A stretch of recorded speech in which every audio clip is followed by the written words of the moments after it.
안녕하십니까? 오늘은 계시록 16장 7대접 재앙 중에 마지막 7째 재앙을 살펴보겠습니다. 오늘 공부할 단원은 마지막 7재앙에 대한 묵시를 결론 짓습니다. 6째 재앙은 아마겟돈 전쟁의 준비였고 7째 재앙과 함께 이제 아마겟돈 전쟁으로 이끌려지게 됩니다. 그것은 17절부터 이렇게 시작하고 있습니다. 7째 천사가 그 대접을 공중에 쏟음에 큰 음성이 성전에서 보좌로부터 나서 이르되 되었다 하시니, 그렇게 기록하고 있습니다. 7째 재앙은 바로 하나님의 존전에서부터 시작된다라고 말씀은 기록하고 있어요. 7 천사들 중 마지막 천사가 자신의 대접을 공기 중에 쏟습니다. 그 순간 큰 음성이 성전에서 보좌로부터 나서 이르되 되었다라고 음성이 들려집니다. 요한계시록에서 성전과 보좌는 불과 분리의 관계에 있습니다. 보좌는 우주의 통제소입니다. 또 보좌라는 말은 하나님의 존전을 의미하며 피조물에 대한 그분의 주권적 권위를 뜻합니다. 계시록에서 하나님의 보좌는 사단의 보좌 및 짐승의 보좌와 대립해 있습니다. 이 음성이 하나님의 보좌로부터 나온다는 사실은 하나님께서 친히 말씀하신다는 것을 암시합니다. 성전에서 보좌로부터 하나님의 음성이 이같이 선언하십니다. 되었다라고 선언하십니다. 이것은 사단에 대한 승리와 종말적 시간의 시작을 알리는 갈바리의 다 이루었다라는 말의 반복입니다. 그 말이 이번 16장 17절에서는 그리스도의 그 동일한 음성으로서 지상 역사의 결말과 사단과 흑암의 세력들에 대한 최후의 승리를 선언하는 것입니다. 또 한 번 이 음성은 계시록 21장 6절에서 들려질 것입니다. 그것은 죄의 도말과 하나님의 영원한 왕국의 영광스러운 출발을 알릴 것입니다. 자, 18절로 가시겠어요? 번개와 음성들과 우렛 소리가 있고 또 큰 지진이 있어 얼마나 큰지 사람이 땅에 있어 온 이래로 이같이 큰 지진이 없었더라라고 기록하고 있습니다. 자, 17절의 하나님의 음성이 되었다 하시니 그 순간에 18절에 번개와 음성들과 뇌성이 있었다라고 기록하고 있어요. 계시록에서 이 현상은 언제나 하나님의 보좌와 연관되어 있습니다. 게다가 큰 지진이 있어 어찌나 큰지 사람이 땅에 있어 오므로 이같이 큰 지진이 없었다라고 말하고 있습니다. 여러분, 지금까지 이 세상에서 있었던 가장 큰 지진이 어떤 지진이었을까요? 네, 1960년대에 칠레에서 발생한 지진이었는데요. 그것은 규모가 리히터 규모로 9.5 지진이었습니다. 엄청난 지진이었습니다. 발생지인 칠레뿐만이 아니라 하와이, 일본, 필리핀, 알래스카에도 영향을 크게 끼친 대지진이었습니다. 이 지진으로 인해서 칠레의 해안에는 25m 이상 높이의 엄청난 쓰나미가 밀려들었고요. 어마어마한 피해가 이 땅에 있었습니다.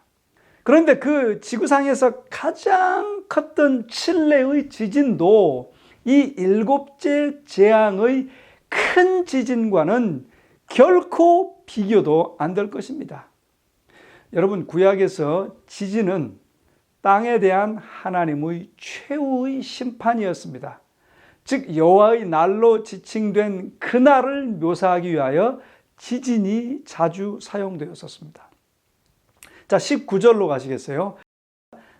큰 성이 세 갈래로 갈라지고 만국의 성들도 무너지니 큰 성 바벨론이 하나님 앞에 기억하신 바 되어 그의 맹렬한 진노의 포도주 잔을 받으매라고 기록하고 있습니다.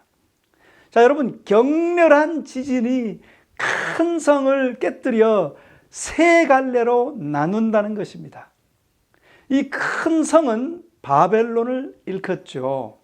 사단의 지상의 왕국인 종말적 바벨론은 사단적 3위, 즉 용과 바다 짐승과 땅의 짐승의 연합으로 이루어져 있었습니다. 그런데 사람이 땅에 있어 오므로 이같이 큰 지진이 없었던 그 7재앙의 큰 지진으로 인하여 하나님의 심판을 당할 때 바벨론은 용, 바다, 짐승 그리고 땅의 짐승의 세 부분으로 갈라져 버린다는 것입니다. 즉 사단적 3위의 연합이 파쇄되어 버린다는 말씀이죠. 그렇게 바벨론이 갈라진 후에 만국의 성들도 무너진다는 것입니다. 계시록에서 만국은 종말적 바벨론을 지원하였고 땅에서 하나님의 사업을 좌절시켰던 세상의 정치적, 세속적 권세들을 의미합니다. 종말적 바벨론의 파쇄는 그 만국의 권세들의 피할 수 없는 몰락으로 이어지게 될 것을 말하고 있는 것입니다. 큰 성 바벨론이 하나님 앞에 기억하신 바 되어 그 맹렬한 진노의 포도주잔을 받으매라고 말씀은 기록하였죠. 자, 이것은 계시록 18장 5절 6절에서 더 자세히 설명되는데요. 거기서의 설명은 이렇습니다.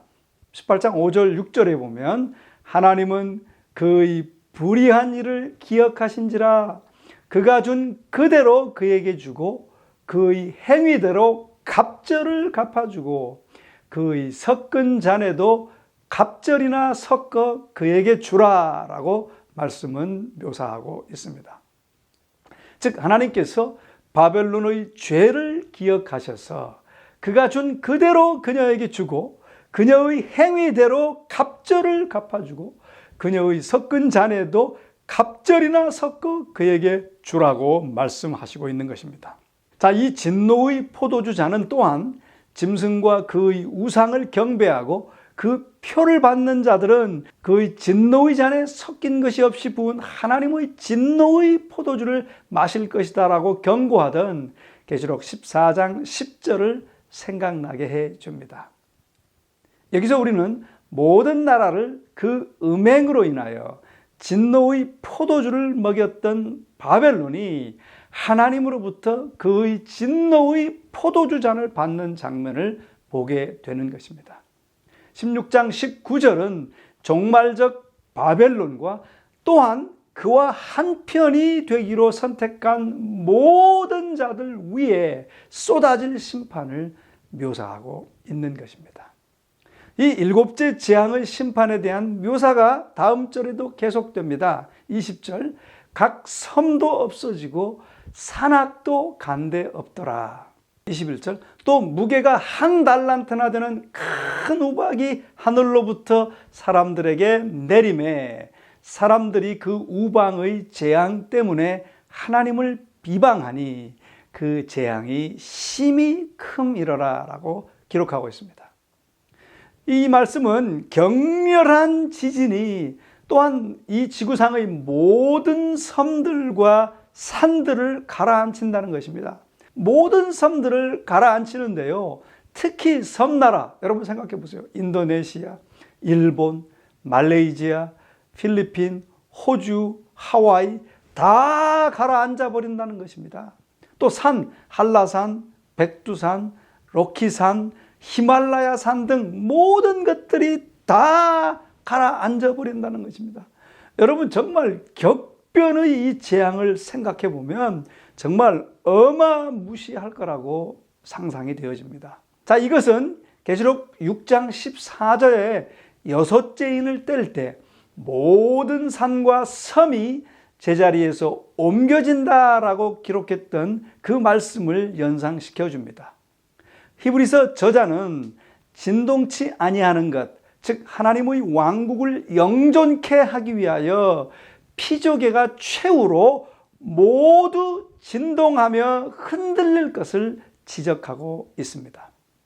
자, 그 다음에 마지막으로 이제 무게가 약 1달란트 되는 우박이 하늘로부터 사람에게 내렸습니다. 자, 여기서는 큰 우박 덩어리가 비처럼 내리게 된다는 것입니다. 여러분, 구약에서 우박은 종종 하나님의 심판의 무기였습니다. 애굽에 내린 7째 재앙의 파괴적인 우박은 그 땅을 초토화시켜 버렸습니다.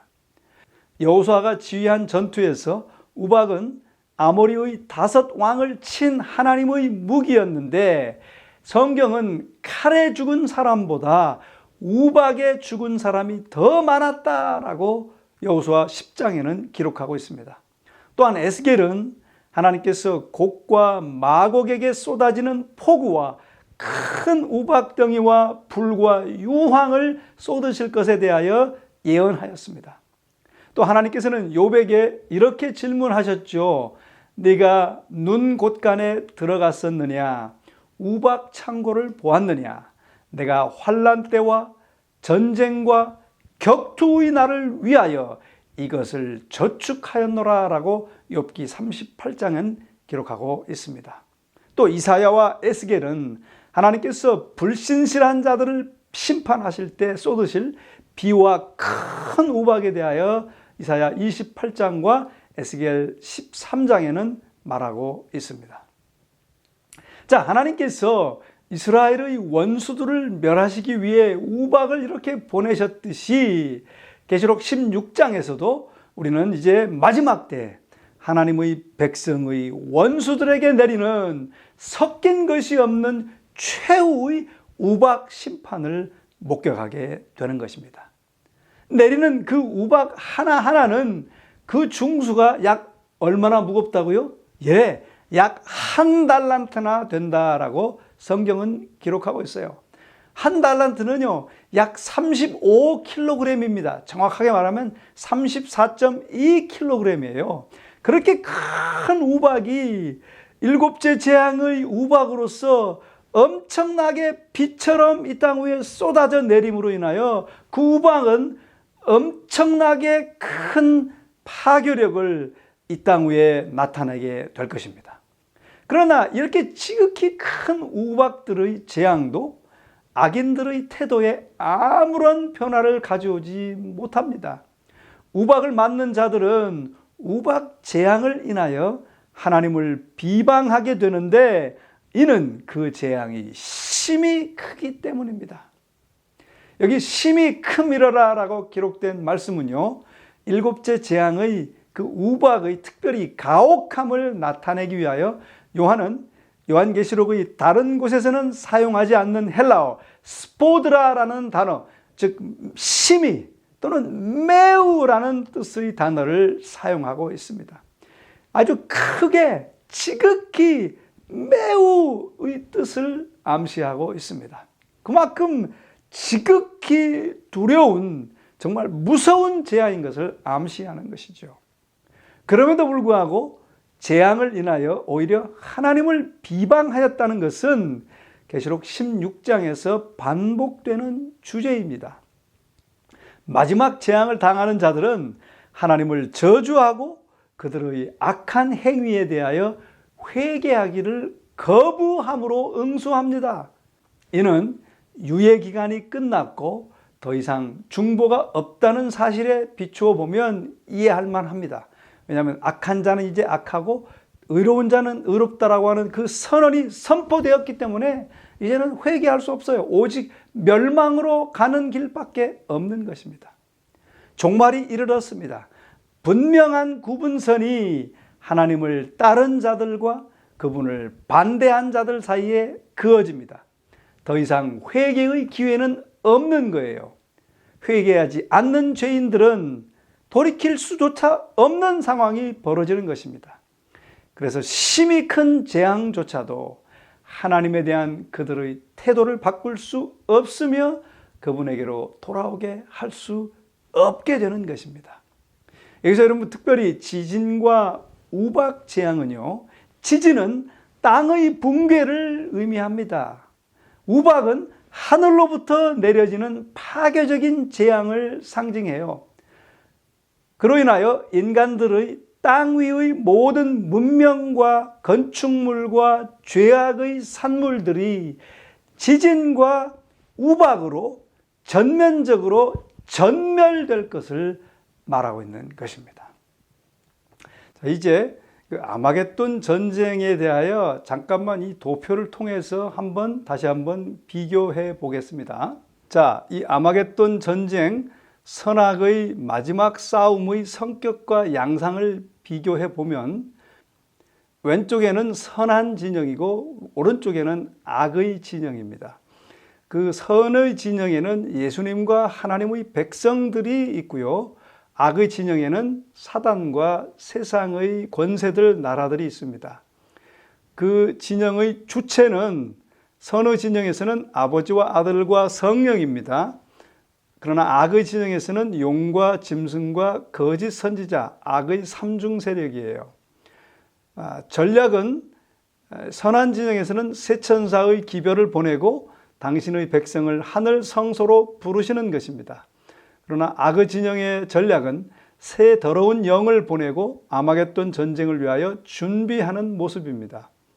선한 진영의 표는 하나님의 인을 받는 것이고요. 악의 진영의 표는 짐승의 표를 받는 것입니다. 그들이 어떤 능력을 받는가 하면 선한 진영에서는 늦은 비 성령의 역사가 일어나 큰 권능이 나타나게 될 것이고요. 악의 진영에서는 강신수를 통한 악령들의 활동이 현저하고 초자연적 현상을 일으켜 사람들을 미혹하는 모습으로 나타날 것입니다. 그때 선한 진영의 성도들의 품성은 하나님의 품성으로 완전히 변화되는 것이고요. 악의 진영의 품성은 짐승을 따르는 자들이기 때문에 그들은 짐승의 우상과 그 성질로 변합니다. 자, 또 심판의 측면에서는 선한 진영을 볼 때 하나님의 보좌에서부터 심판이 내리면서 성도들이 나라를 얻는 모습입니다. 그러나 악의 진영은 짐승의 보좌가 심판을 받으며 다른 여러 재앙들로 인하여 심판을 받기 때문에 짐승의 나라가 무너지는 것입니다. 그리고 선한 진영의 거처는 이제 구원받은 성도들의 도성 새 예루살렘, 그곳에 가서 거하게 되는 것이고요. 악한 진영은요, 큰 성 바벨론은 악인들과 함께 진노의 포도주를 마시며 지진, 우박 등으로 파멸되는 완전 폐허 가운데 거하게 되는 그런 모습입니다. 아주 극명한 대조를 이루면서 분명히 영적인 싸움인 것을 우리가 뚜렷이 볼 수 있게 되는 것입니다. 이 마지막 7 재앙은 하나님의 신실한 백성을 멸하려는 종말적 바벨론의 분노에 대한 하나님의 최후의 응답이십니다. 하나님의 율법과 인간을 위한 그분의 계획을 던져버린 결과로서 세상이 거두게 될 결과를 생생하게 묘사해주고 있는 것입니다. 하나님의 율법은 그것을 어기는 자들에게 파멸을 몰고 오게 되어 있습니다. 바울은 이렇게 기록하였어요. 스스로 속이지 말라. 하나님께서는 만홀히 여김을 받지 아니하시나니 사람이 무엇으로 심든지 그대로 거두리라 라고 갈라디아 6장 7절에 말하고 있습니다.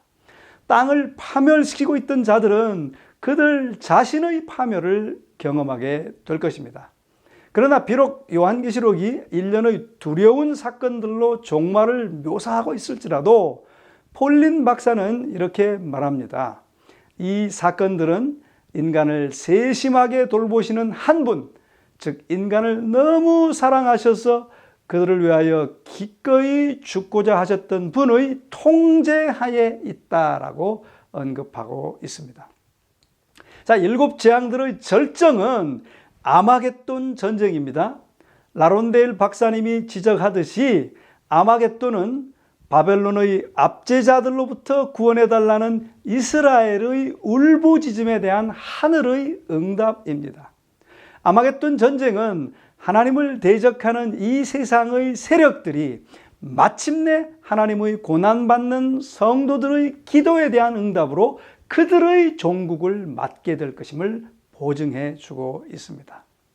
최후의 싸움, 즉 아마겟돈 전쟁을 위한 준비가 여섯째 재앙의 장면에 묘사되고 있는 반면 전쟁 자체는 일곱째 재앙 때인 계시록 16장 17절에서 21절까지 기록되어서 벌어지고 있고요. 그 전쟁의 자세한 내용은 또 그 바로 다음 장인 17장부터 19장 21절까지 자세하게 기술되어 있습니다.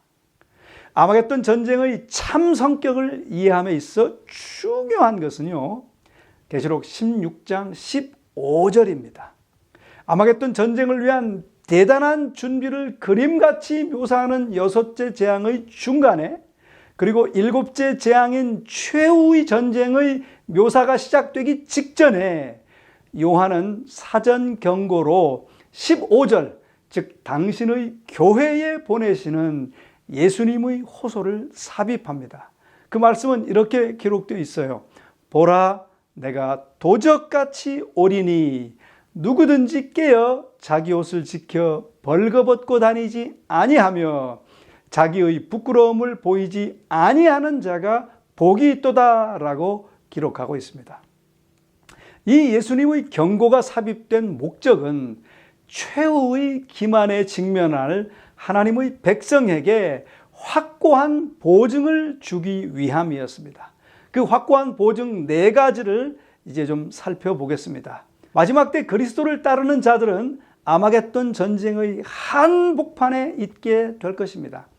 그들이 염두에 두어야 할 것은 15절 전반부에 있는 말씀, 보라, 내가 도적같이 오리니 라는 말씀처럼 첫 번째 보증은 최후의 위기의 때, 즉 일곱 재앙 가운데에서도 절정의 사건은 재앙이 아니고 예수님의 재림이라는 사실입니다. 영광과 위엄 중에 오시는 그리스도의 재림은 마지막 일곱 재앙의 때에 사는 하나님의 백성에게 기대의 모든 초점이 되어야 합니다. 일곱 재앙에 초점을 두지 마시고 예수님의 재림에 초점을 두라고 하는 것이 첫째 보증입니다. 자, 예수님은 영적으로 자신들을 준비하며 이 세상 역사에 있을 중요한 사건을 대비해 준비하며 또 충성하라고 촉구하십니다. 마지막 때 사는 하나님의 백성은 최후의 전쟁 준비를 위하여 그 전쟁의 참 성격을 이해하는 것이 매우 중요하다 그랬죠. 그리스도께서 계시록 16장 15절 삽입절에서 마지막 때에 사는 당신의 백성에게 하신 경고, 그 15절의 후반부, 즉 자기 옷을 지켜 벌거벗고 다니지 아니하며 자기의 부끄러움을 보이지 아니하는 자가 복이 있도다라는 말씀은 두 번째 보증을 우리에게 알려주시는데요. 그들이 장차 연루될 최후의 전쟁의 참 성격은 정치적이거나 군사적인 전쟁이 아니라 오히려 신학적이며 영적인 전쟁이 될 것임을 분명하게 보여주고 있습니다. 한스 라론델 박사님은 이렇게 말합니다. 그리스도와 하나님의 구원 계획과는 동떨어진 순전히 세속적 성격의 전쟁을 예측하는 것들은 구약의 언약 예언들이나 신약의 아마겟돈 전쟁의 한 부분이 아니다. 여호와의 전쟁은 나라들 간에 있는 세속적 정치적 싸움이 결코 아니다 라고 말하고 있습니다. 아마겟돈은 땅에 사는 모든 인간의 마음과 지성을 점유하기 위한 전쟁인 것입니다. 바울은 이와 같은 마음과 지성을 점유하기 위한 그리스도인 전쟁의 성격을 다음과 같이 설명해 주고 있습니다. 우리가 육체에 있어 행하나 육체대로 싸우지 아니하노니 우리의 싸우는 병기는 육체에 속한 것이 아니요 오직 하나님 앞에서 견고한 진을 파하는 강력이라. 모든 이론을 파하며 하나님 아는 것을 대적하여 높아진 것을 다 파하고 모든 생각을 사로잡아 그리스도에게 복종케 하니라고 말하고 있습니다. 요한계시록은 최후의 전쟁을 그리스도와 그분의 대적, 곧 마귀라고도 하고 사단이라고도 하는 온 천하를 꿰는 자 사이에 있을 우주적 전쟁의 한 부분으로 묘사합니다.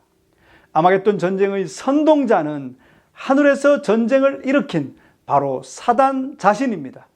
그는 하늘에서 패배하였으며 계속적인 좌절 가운데 분노하여 계시록 12장 17절에 보면 여자와 여자의 남은 자손 곧 하나님의 계명과 예수 믿음을 지키는 자들에게로 갔다라고 기록하고 있습니다.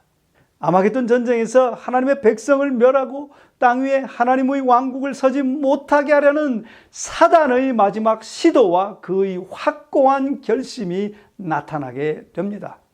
바울은 마지막 때 사단의 그런 활동에는 이적이 포함될 것이라고 분명히 말했습니다.